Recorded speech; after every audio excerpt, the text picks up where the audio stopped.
Hello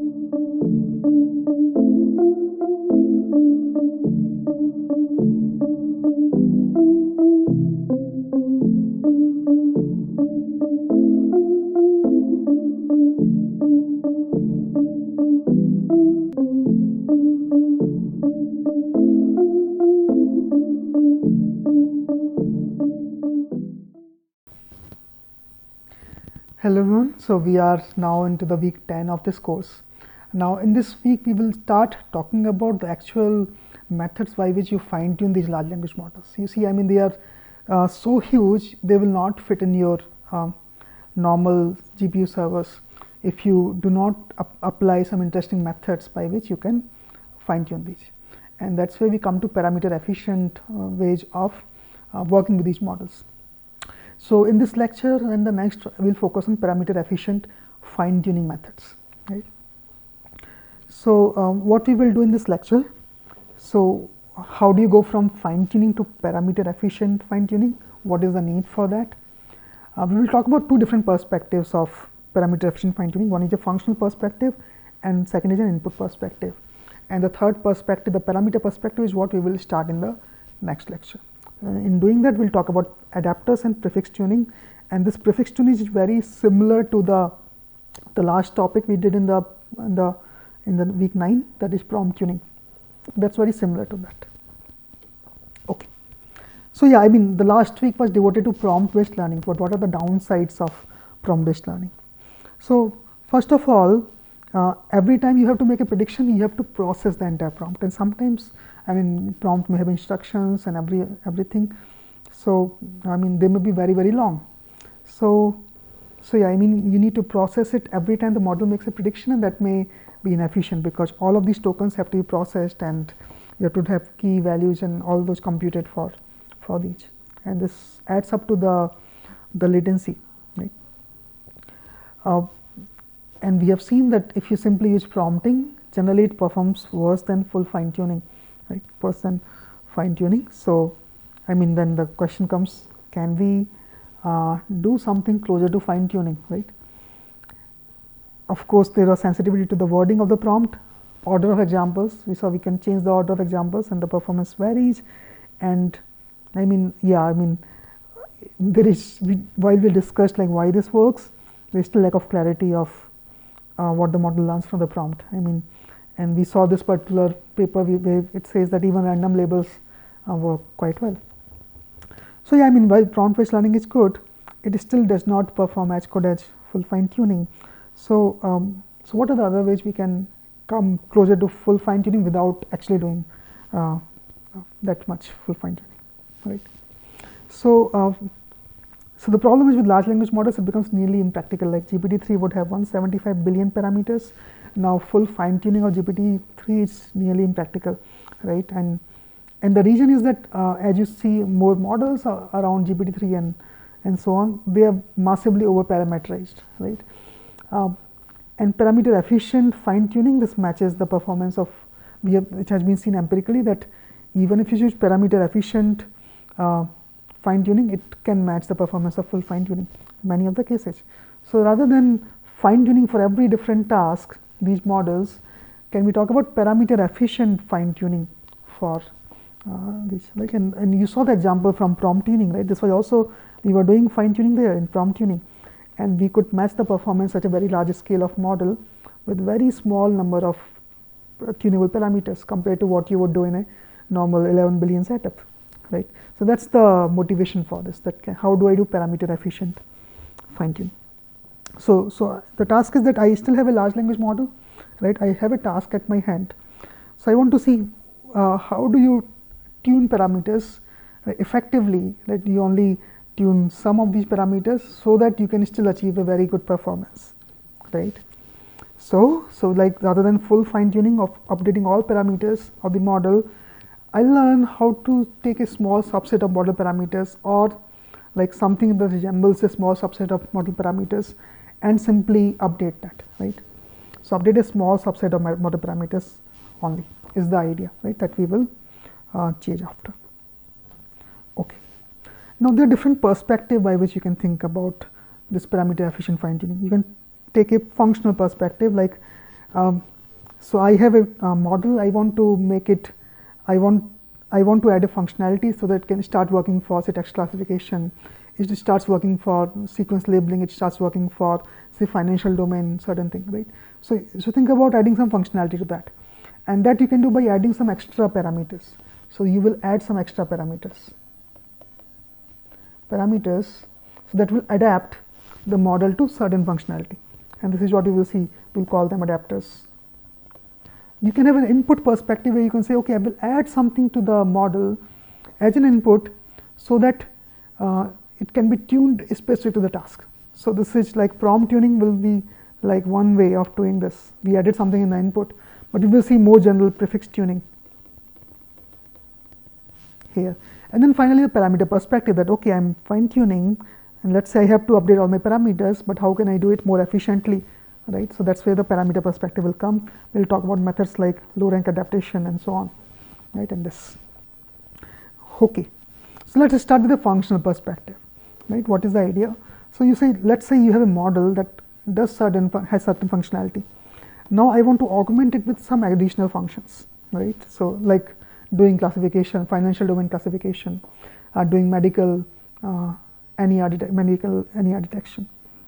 So what people do generally, that you do multitask learning, where you take modules of different tasks, right? You train them together and you get the functionality, right? But this FII, that the idea for FII is that you want to adapt the model to a certain specific functionality, right? And so that's why it's also known as the adapter.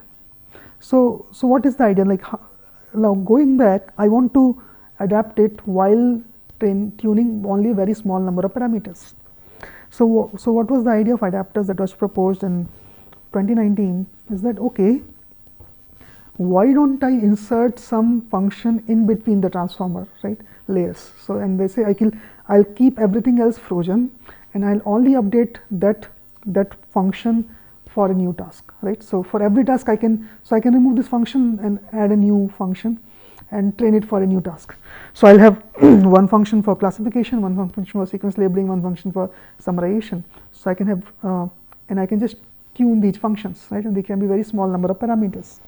So what you can do, you can insert a new function between layers of a pre-trained model so that you can adapt it to a downstream task, right? And this is what is the adapter. Now this is what the adapter looked like. Very simple. Like so you are going into the model dimensionality in the transformer. You are always coming up with model dimensionality, let's say 512 or 768. You say, okay, you have a feed forward down projection to a low dimension, and then apply nonlinearity, right? So you have d cross k is a small dimension, this is d, and then you have an up projection from k to d, right? And then you have put it in between. Now below that there was d, after that is d, so you can very easily fit into the model, right? So you are maintaining the model dimensionality in which you are learning some functions, some parameters that will be tuned for the task, right? And this is the function that you have. So you have a down projection, nonlinearity, up projection. How many parameters do you have? So k cross d, d cross k. K is something that is in your hand. How many more parameters do you want to use for this task, right? And so 2 times k cross t, we will use r for this also to match with other frameworks. So 2 times r cross t. R is the dimension of this down projection. That many parameters per adapter. Then the question is, how many adapters do you need? So they said, okay, you need adapters in every layer. In every layer, how many adapters? So they did 2 adapters. So they say, okay, I'll put 2 adapters in the layer. And now it little bit of confusion with this notation, but what actually they mean is that you have the self attention module plus the WO matrix. So they call this feed forward layer. So after WO, this is still a self attention block for us. You place an adapter, right? And then you do layer norm. Okay, self attention, adapter, layer norm. Now we know we do feed forward. So they call it 2 feed forward layers, but they are actually, right? So you go from model dimension to hidden and hidden back to model dimension, right? So they are calling it 2 feed forward layers that we already had in our framework. After that, you put an adapter again.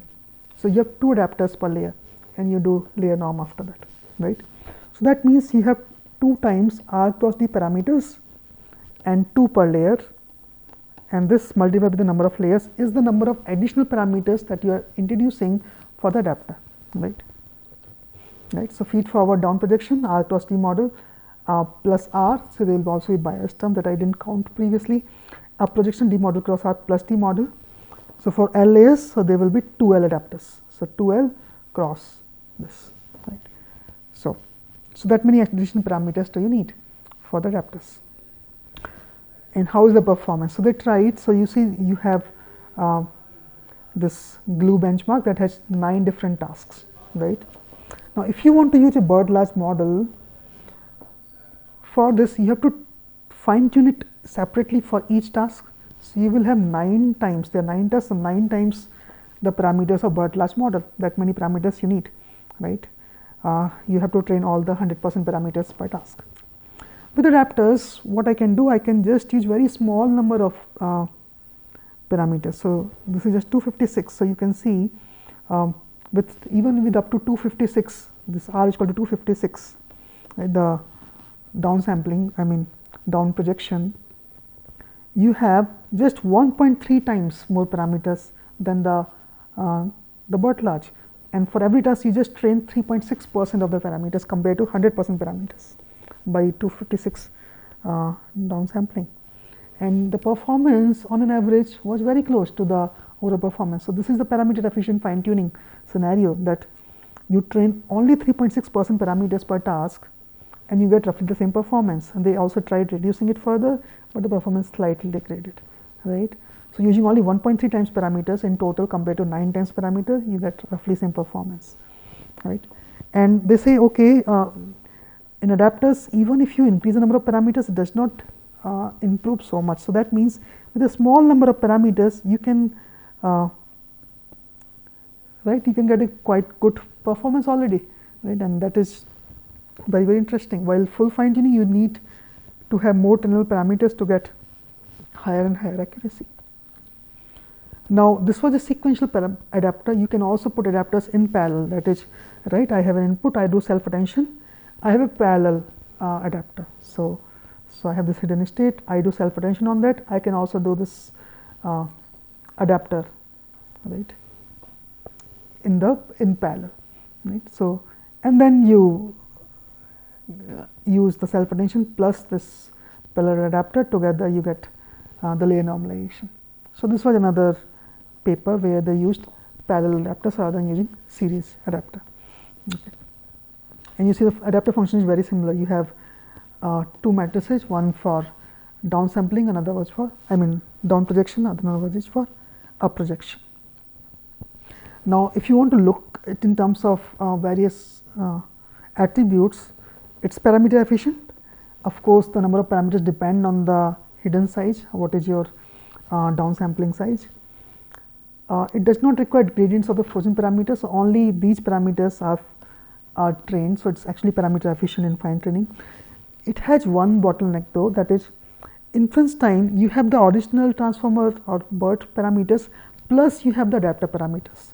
So you have more number of parameters at the inference time. That's the downside of adapter. You have more parameters at the inference time, right? Whatever small number of parameters you are adding. So performance is very good, but you have more parameters at the inference time. Okay. Now let's look at an input perspective. So this is very similar to prompt tuning. We will look at prefix tuning here. So what prefix tuning does, you will add a prefix of parameters, right? And you freeze all the pretrained parameters, right? So yeah, very similar to prompt tuning. So but the difference is that this prefix you can add in all the layers. Like in prompt tuning, you do it only at the input.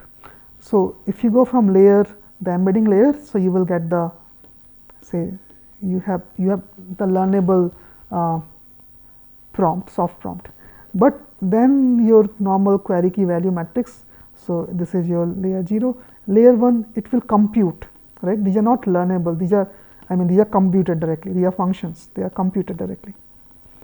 And this is learnable in prompt tuning. In prefix tuning, you can have a learnable parameter at every layer. So you can say, okay, I won't compute it. I'll just make it learnable at all layers. So all layers I'll have some learner parameters, right, before the input starts, right. So that's the idea. So, and right, compared to fine tuning where you will have to have multiple copies for every different task, in prefix tuning you can just have a prefix for every task, like table to text, summarization, translation. You can have a separate prefix that you can train, right. Now how does it actually work? So actually they said depending on whether you're using a decoder only model or encoder decoder model, you can put prefix edge at various positions, like prefix in an autoregressive model like GPT-2 will come before the input, right, and then you have the output. So you will have some prefix length, then the input and the output, and this is learnable for all the layers. In an encoder decoder model, you can put prefix before the input, even before starting the output, right. You can put prefix in multiple positions, and that's slightly different from what we did in prompt tuning. So you can put prefix edge at multiple locations, right. So that is an idea. And then they also said, okay, what if so yeah, I mean there were variants, like what layers do we tune? You can just tune just the embedding layer, that becomes very similar, I mean very similar to prompt tuning. So your number model dimension times how many what is the dimension of this prefix. Is subsequent layers operations are like usual transformer, you all the, even for the prefix the values are just computed, the representations are computed. Or you can do prefix tuning for all the layers, so where you have trainable parameters across all the layers, and operations are like transformer for all other tokens, not for prefix tokens. They are directly taken from a trainable parameter set, right. So that's the change. So you will not compute these representations, but you will take it from a trainable parameter set that you are anyway fine tuning. Now they also said, can we do infix? Like if you see encoder decoder, this was like a prefix infix that you can do. So infix is you have an input, then you put some learnable parameters before the output, right.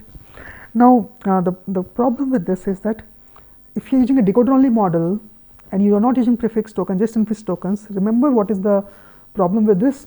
So you have a causal decoder, that means you only look to the past tokens. So that means the input cannot look at infix if it is decoder model, right. So prefixing can affect the activation for both x and y. In a decoder, infixing can only affect the activation for y, right. So that's why infixing slightly underperforms the prefix, but you can use them together. You can have prefix as well as infix in your model, right. And how is the performance? They found that this is full fine tuning only top 2 adapter, and this is prefix tuning, and they found prefix tuning actually worked even better than adapters for many different parameters. So this is the natural language generation task, right, both of these, and they found prefix tuning works very well compared to say full fine tuning and adapters. And yeah, I mean that's where this prefix tuning is also one of the very popular models. Now in terms of the attributes, it only adds a very small number of parameters, right, depends how long is the prefix. Training, yeah, right, I mean it becomes slightly inefficient because you are adding to the model's context window, right, even at the inference time, so it's slightly more inefficient in that way. And yeah, so it requires large language models to be able to perform well. It will not do well for a small model. You need large models, and also then only this prefix tuning like prompt tuning works well, right. So yeah, I mean, so these are the plus and minus points, and you can use this tutorial from EMNLP 22 as a reference for this modular and parameter efficient fine tuning for NLP models. Okay, so now we will, yeah, in the next lecture we will start with the parameter perspective. We will talk about LoRa. Okay, thank you.